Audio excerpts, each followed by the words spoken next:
Hello, I'm Queenie Yu with Bullet Point News. Joining me today is Shari Tallon, a pianist, flutist, composer, music teacher, and performing artist.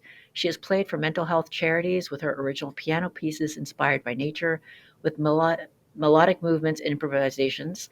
She teaches music and creative expression to children through her music school, The Creative Players, and is an expert in working with young children.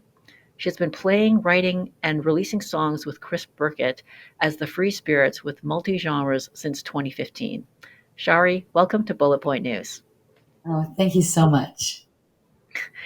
Thanks, Shari. Can you tell us about how this project came together and how you got involved? Yes, Richard Todd, who wrote the song, the Forgotten Homeless, and Chris Birkett produced it, asked me if I would join in as one of the 12 singers for this important project about homelessness.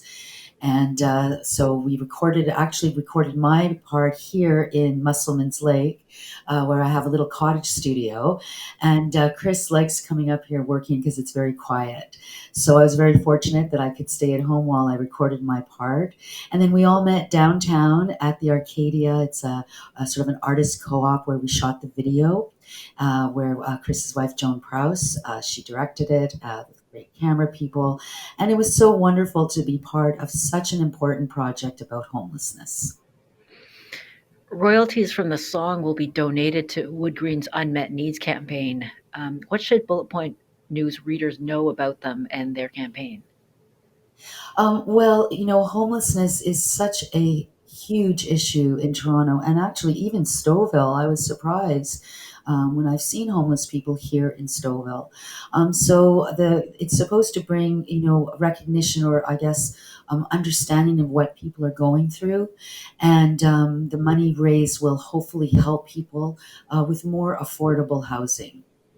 Richard Todd does know a lot more about where the money goes, but we're trying to bring light to this charity that's working so hard to help people on the street, especially in the wintertime. What are the best ways for listeners to access the song? You can hear it on YouTube. It's on Spotify. I think if you Google the Forgotten Homeless, you'll hear it. And the lyrics are really, really important. Because actually, homelessness can really happen to anybody. I think that people have a lot of judgments about homeless, like, why are they homeless? But, people's experiences can be very challenging. I know when I first met Chris Birkett, he told me a story about a man when he was living in Paris who was homeless. And what had happened, he was actually a very, very successful businessman, but he lost his wife and children in a car accident and just gave up and became homeless. So I think it's really important for people to, understand this is a huge issue because of the expense here in the GTA there's really no affordable housing here. And so, yeah, if people just Google Unforgotten Homeless, they'll hear the song. And so I got some great singers on it, and Chris did an amazing job producing it as well. What was it like working with so many indie artists to see the song and performance come together?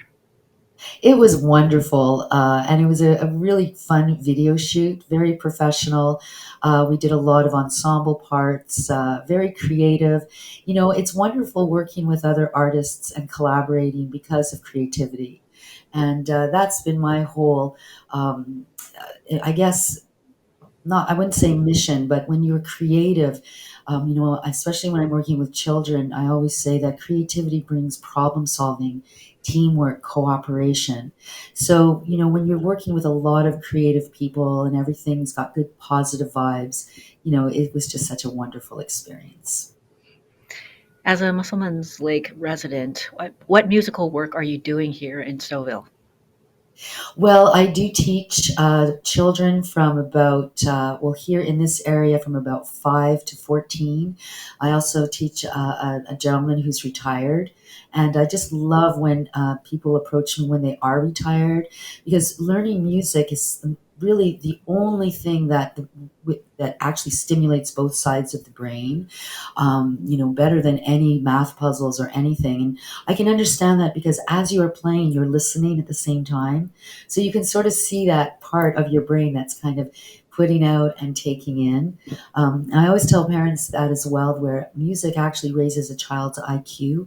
And even if they're not going to become a musician later on in life, to give children music lessons from a very early age really is an incredible part of their development and growth. Shari, thank you so much for joining us at Bullet Point News today.